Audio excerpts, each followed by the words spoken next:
Tonight, we stand together on a high mountain ridge, the crisp Kyrgyz air brushing your face as the jagged peaks stretch endlessly, wrapping you in their silent watch. You can almost hear the murmurs of ancient spirits weaving through the winds, carrying stories from centuries ago and surprisingly some tales from a faraway city called Moscow that once ruled this rugged land. Before we begin, if this little corner of calm has brought you any comfort, feel free to like the video and subscribe only if it feels genuine to you. No pressure. I'd also love to hear from you. Just drop a comment with where you're listening from and what time it is. It's always special to know we're all quietly gathered here from different corners of the world like a family, scattered but still connected. All right, now go ahead and dim the lights. Maybe turn on a fan or a soft hum in the background, something that feels like home. Nestle in, get cozy, and let's ease into tonight's story together. You trudge through the mountain passes of Kyrgyzstan, a land so breathtaking that even the clouds seem to hesitate before drifting away. The Tian Shan Mountains loom like ancient guardians, their rocky spines sharp against the endless blue sky. These same mountains once watched as the region was folded into the vast Soviet Union, a colossal experiment in governance that spanned 7 time zones and countless cultures. You might imagine Soviet control here as something rigid and absolute, but the reality is more nuanced, like a layered cake, where local traditions quietly frosted the Soviet ideology. From 1919, when Kyrgyzstan was incorporated as the Kara-Kyrgyz Autonomous Oblast within Soviet Russia, to becoming the Kyrgyz Soviet Socialist Republic in 1936, the Soviet regime stretched its influence far and wide. Yet nestled within these mountains, the Kyrgyz people maintained a distinct identity shaped by centuries of nomadic life. The Soviet project aimed to homogenize and modernize, turning pastoral nomads into factory workers and bureaucrats. But this transformation wasn't so seamless like trying to squeeze a wild eagle into a cage made for pigeons. Interestingly, historians still argue whether the Soviet Union's policies in Kyrgyzstan were more about forced assimilation or pragmatic coexistence. On the one hand, the Soviet government imposed Russian language and socialist ideology. On the other, it allowed some expressions of local culture like folklore and traditional music as long as they didn't challenge the state. You can almost imagine Kyrgyz herders humming folk tunes while secretly slipping in verses that celebrated their mountains and horses, a subtle rebellion in melody. One quirky tidbit: Soviet-era textbooks in Kyrgyzstan occasionally included illustrations of legendary heroes riding winged horses, which critics have noted as a curious blend of ancient mythology and socialist realism. It was as if the state wanted to borrow a bit of the mystical to sell the very unmystical ideas of communism. So next time you see a painting of a red star hovering over a horseman, remember it's not just propaganda, it's culture doing a little dance with politics. As you breathe in the crisp mountain air, it's clear this land was never just a Soviet satellite.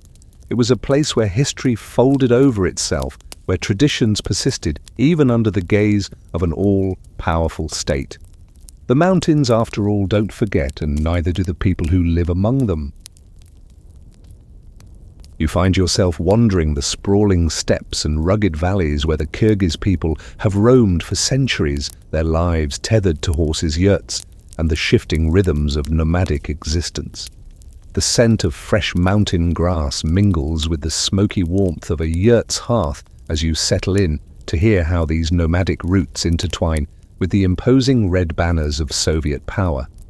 The Soviet Union, with its grand visions of progress and order, wasn't exactly gentle on nomadic cultures. Imagine trying to convince centuries-old horse riders that they should trade their freedom for factory shifts and bureaucratic meetings. Spoiler alert, it didn't always work smoothly. Kyrgyz society was deeply embedded in a nomadic way of life, with clans and tribes moving seasonally, guided by ancient customs and a reverence for the land. The Soviet leadership, with its urban-centric ideology, viewed this lifestyle as backward, even primitive, and launched aggressive campaigns to settle nomads, collectivize livestock, and introduce Soviet education and language.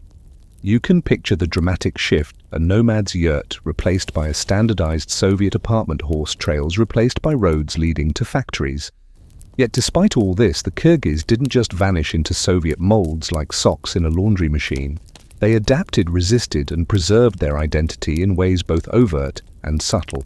Historians still argue whether Soviet policies were outright cultural suppression or a complex process of negotiation. While official Soviet narratives promoted the idea of modernizing nomads, local Kyrgyz leaders and communities sometimes used the system to their advantage, blending Soviet ideals with traditional practices. For example, traditional festivals like Nowruz, the celebration of spring, survived by adapting Soviet symbolism, becoming a hybrid of old and new. Here's a quirky fact: the Soviet Union actually promoted the sport of kokboru, essentially a wild and boisterous game played on horseback involving a goat carcass, as a national pastime in Kyrgyzstan, but sanitized it for propaganda purposes. Imagine officials trying to clean up a game that was basically medieval rugby on horseback. Kokboru remains wildly popular today, perhaps a testament to how traditions can survive even the most earnest attempts to reshape them. The tension between nomadic heritage and Soviet ideology created a cultural paradox that you can still sense in the air. It's like Kyrgyzstan became a living museum where ancient songs echoed alongside the hum of Soviet factories. You can almost hear the whispers, "We will honor our past even as we march toward the future." You trudge across expansive fields where the gentle rustle of grain meets the low murmur of rivers winding through the valleys, and you find yourself amid the Soviet experiment in collectivization, those famously ambitious farms where individual land and livestock were merged into state-run enterprises. The vision was grand: turn Kyrgyz herders and farmers into collective farmers, kolkhozniks, all working under one banner, sharing equipment, labor, and output. But as you wander, you sense something a bit more complicated beneath the surface of these ordered rows of wheat. Small acts of quiet rebellion are blooming like wildflowers in cracks of concrete. The Soviet authorities believed collectivization would modernize Kyrgyz agriculture and integrate the republic tightly into the broader Soviet economy. In reality, it uprooted centuries of nomadic pastoralism and small-scale farming. Imagine a herder who once roamed freely on horseback, now tethered to communal fields where personal ownership was erased and the state demanded quotas with an iron fist. But as you lean closer, you notice Kyrgyz farmers adapted cleverly. Some hid extra animals, preserved seeds secretly, and maintained family herds alongside collective livestock. This was survival, a whisper of resistance woven into daily life. Historians still debate how widespread and effective this resistance was. Some argue that collectivization decimated traditional practices and livelihoods irreparably, while others point to enduring local customs that quietly persisted, showing resilience in the face of overwhelming pressure. For example, elders passed down oral histories and rituals, far from the watchful eyes of party officials, maintaining identity beneath the veneer of Soviet conformity. One quirky detail: during the harsh winters, Kyrgyz farmers used an ancient technique involving dried mare's milk, known as kumis, as both food and medicine, something Soviet planners probably overlooked in their quest for scientific agriculture. Kumis was considered a vital tonic, believed to bolster strength and spirit during times when modern medicine was scarce. So while state policies tried to standardize life, these traditional practices quietly thrived. You imagine the collective farms as paradoxical places, symbols of Soviet control, but also crucibles where Kyrgyz culture survived, adapted, and in subtle ways pushed back. The rhythms of nomadic life were interrupted, yet not entirely silenced, like an old song hummed softly under a new tune. You find yourself drifting into the waning years of the Soviet era, the 1980s, a time when the steel grip of the Kremlin starts to show signs of rust, and the air grows thick with whispers of change. It's a subtle tension, like the quiet before a mountain storm.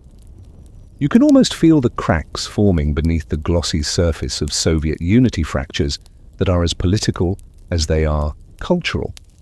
Here in Kyrgyzstan, those fractures are unique. sprouting from the blend of long-held traditions and new desires for freedom and identity. And the policies of glasnost and Perestroika, introduced by Mikhail Gorbachev in the mid-1980s, were meant to revitalize the Soviet Union, but instead they loosened the chains that had held back nationalist aspirations across the republics. In Bishkek streets, once quiet and controlled small gatherings began to bubble up, often under the guise of cultural festivals or academic meetings. People started speaking out about local issues, corruption, and even the loss of their language and traditions.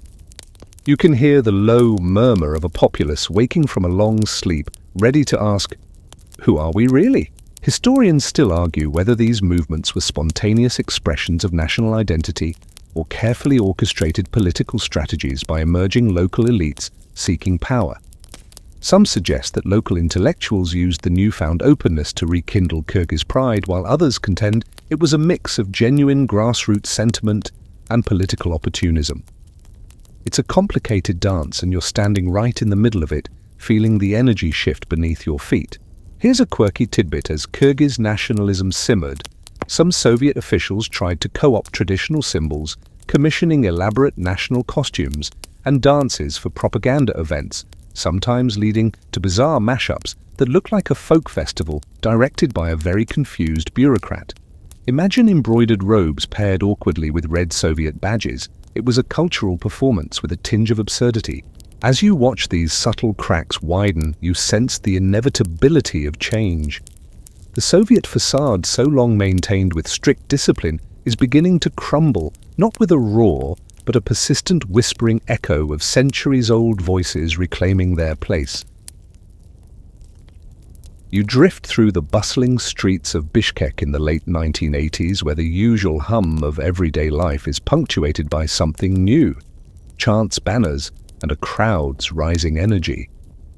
The air is thick with anticipation, like the moment just before a thunderclap in a summer storm. Glasnost's promise of openness has unfurled, and Perestroika's push for restructuring has stirred dormant hopes.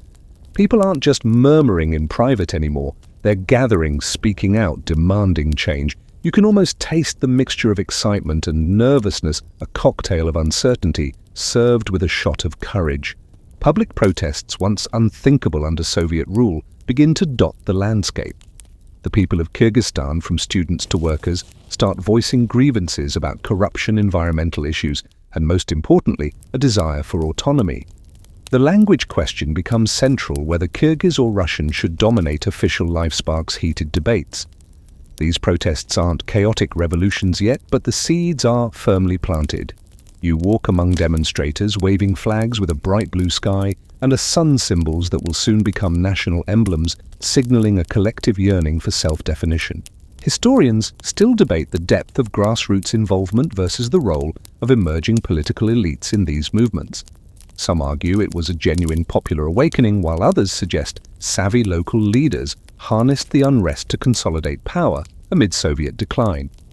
Either way, the streets of Bishkek echo, with voices breaking decades of silence, a profound shift in the social fabric. A quirky detail floats through the crowds during demonstrations. Some protesters brought along traditional Kyrgyz musical instruments, like the komuz, blending protest chants with haunting melodies. It was a powerful fusion, ancient sounds backing modern demands that confounded Soviet authorities and inspired onlookers. You can almost hear those strings vibrating, carrying both defiance and hope. As these voices rise, you sense that the years ahead will not be gentle. The winds of change are stirring, sweeping across Kyrgyzstan's landscapes and hearts, setting the stage for a dramatic chapter in its journey from Soviet Republic to sovereign nation. You stand at the crossroads of history in August 1991, watching as the Soviet Union teeters on the brink of collapse like a towering mountain ready to crumble after an earthquake.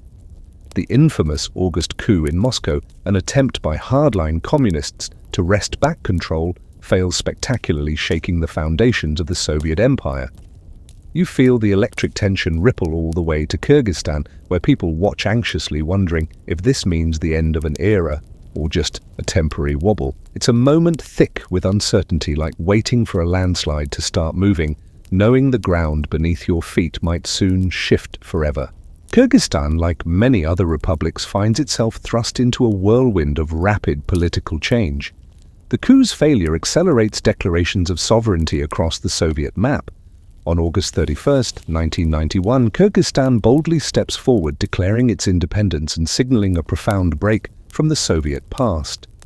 Imagine the scene: the raising of the sky blue flag emblazoned with a shining sun and a stylized 40-ray pattern symbolizing unity and eternity, fluttering for the first time in public spaces, a vivid emblem of hope and new beginnings. Historians still debate whether Kyrgyzstan's move toward independence was primarily driven by internal nationalist pressures or the domino effect of Moscow's weakening grip. Some say it was a pragmatic decision by political elites sensing the inevitable, while others emphasize the popular longing for self-rule nurtured over decades. Either way, the shift felt both seismic and deeply personal for those living it. Here's a quirky side note. In the chaos of those early days, some local officials reportedly mistook the new national flag for a fancy sports team logo, leading to a brief but amusing period where the symbol appeared on souvenir scarves and unrelated merchandise. It was like Kyrgyzstan's independence was cheerfully rebranded as a football fandom, almost as if the nation's birth was a halftime show. As you absorb the whirlwind of that month, you understand that independence was only the first step in a long, complex journey. The Soviet shadow had receded, but new challenges awaited, like navigating an unfamiliar mountain path with the sun setting behind you. You find yourself amid the exhilarating, chaotic dawn of Kyrgyzstan's independence, a time when the sky blue flag unfurls proudly over government buildings, markets, and schools. The sun's rays gleaming from the emblem seem to promise endless possibilities, yet the air is thick with both hope and uncertainty. The Soviet Union's collapse has left a vacuum, and now Kyrgyzstan must navigate the rocky road from being a republic within a superpower to a sovereign state, charting its own destiny. Imagine standing at the edge of a vast cliff with the exhilaration of flight mingling with the vertigo of the unknown. The Declaration of Independence in late 1991 was more than symbolic. It represented a seismic shift in political, economic, and social life. You can almost hear the buzz of debates in Bishkek's cafes and government halls about how to build institutions, manage resources, and define national identity. There was no instruction manual, only the pressure to forge ahead while the old Soviet systems unraveled. The economy was particularly vulnerable as centralized support vanished, leaving factories and farms struggling to adjust to market realities. Historians still argue about how much the new Kyrgyz leadership was prepared for sovereignty. Some portray them as visionary architects laying foundations for democracy, while others see them as overwhelmed bureaucrats grappling with corruption and ethnic tensions. The truth, as always, lies somewhere in between a patchwork of idealism and messy pragmatism. A quirky little moment from this period: early attempts at creating a national currency led to colorful banknotes featuring traditional Kyrgyz patterns alongside Soviet-style portraits, a fascinating visual metaphor for a country caught between worlds. People joked that the money looked like it belonged to a fantasy kingdom, and it was just as tricky to handle in daily transactions. As you watch Kyrgyzstan step into independence, you realize that waving a new flag is only the beginning. The real challenge is to build a nation, one that respects its nomadic heritage, embraces modern governance, and faces the uncertain future with courage. And in that vast, beautiful expanse of mountain and steppe, the journey has only just begun. You walk through the streets of Bishkek in the early 1990s, where the excitement of independence now mingles with the heavy reality of nation building. The hopeful flag still flutters, but beneath the surface, tension simmers like a pot left unattended. The sudden plunge from a centralized Soviet system to a fledgling market economy has left many struggling to find their footing. Factories' idle prices soar, and the social fabric strains under the weight of uncertainty and corruption. You feel the palpable anxiety, but also a fierce determination in the eyes of those trying to forge a new path. The early years of sovereignty were a turbulent balancing act. Leaders wrestled with creating democratic institutions while managing deep-seated ethnic tensions, particularly between Kyrgyz and Uzbek communities. The political scene was marked by fragility. New parties formed and dissolved, power struggles unfolded, and the lines between reformers and entrenched interests blurred.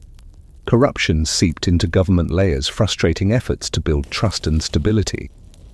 It's as if the young nation was a fragile yurt, buffeted by unpredictable winds, its framework vulnerable but resilient. Historians still debate the root causes of these challenges. Some argue that Soviet legacies, including centralized governance and ethnic policies, laid the groundwork for instability. Others emphasize external pressures like economic dependence on Russia and the complicated geopolitics of Central Asia as key factors. Whatever the cause, the effects were undeniable and shaped Kyrgyzstan's political trajectory for decades. A quirky note from this time, informal shadow economies flourished with bazaars buzzing late into the night as vendors traded everything from fresh apricots to pirated DVDs and Soviet-era gadgets. In a way, these markets became lifelines, blending survival with social connection, a grassroots response to official chaos. You sense that this period was both crucible and classroom, where Kyrgyzstan learned hard lessons about governance unity and the delicate art of balancing tradition with modern statehood. The path was far from smooth, but it was undeniably formative.